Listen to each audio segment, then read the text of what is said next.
The governor's office has projected or predicted that GovGuam will receive $772 million in revenues for this coming fiscal year, or FY 2013. And they're asking for $772 million in appropriations from the legislature.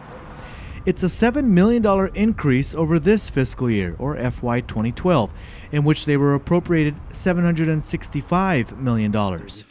Bureau of Budget and Management and Research Director John Rios. Basically, the budget, if you look at the total $772 million, that's comprised of special funds, federal matching, and general fund.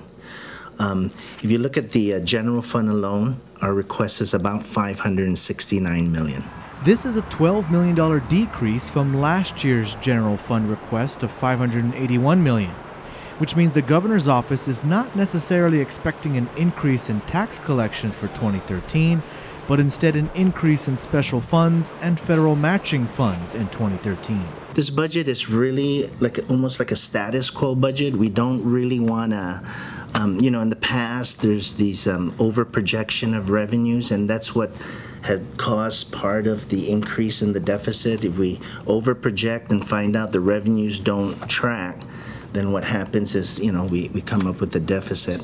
Speaker Judy Wonpat is filling in for Senator Ben Pangilinan as budget chair while he's away in Washington, D.C.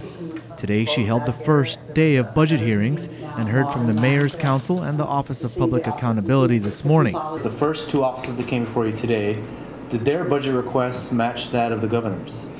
Absolutely not. The Speaker says their requests were higher than that of the governor's and higher than what they are receiving for this fiscal year. Currently, the Mayor's Council has appropriated $8.3 million, but they're now asking for $11.5 million. The OPA is currently getting $1.302 million, but they are now asking for $1.375 million.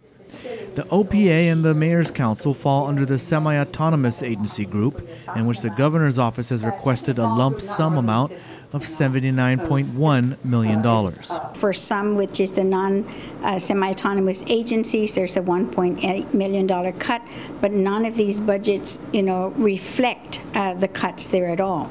So it's a lump sum that is being sent down to the office and to OFB. So there's really no guidance whatsoever. BBMAR Director John Rios, however, says guidance will be forthcoming as the Spending Cuts Task Force will make recommendations on how to cut the $43 million, but he doesn't expect the $43 million to be cut from the fiscal year 2013 budget.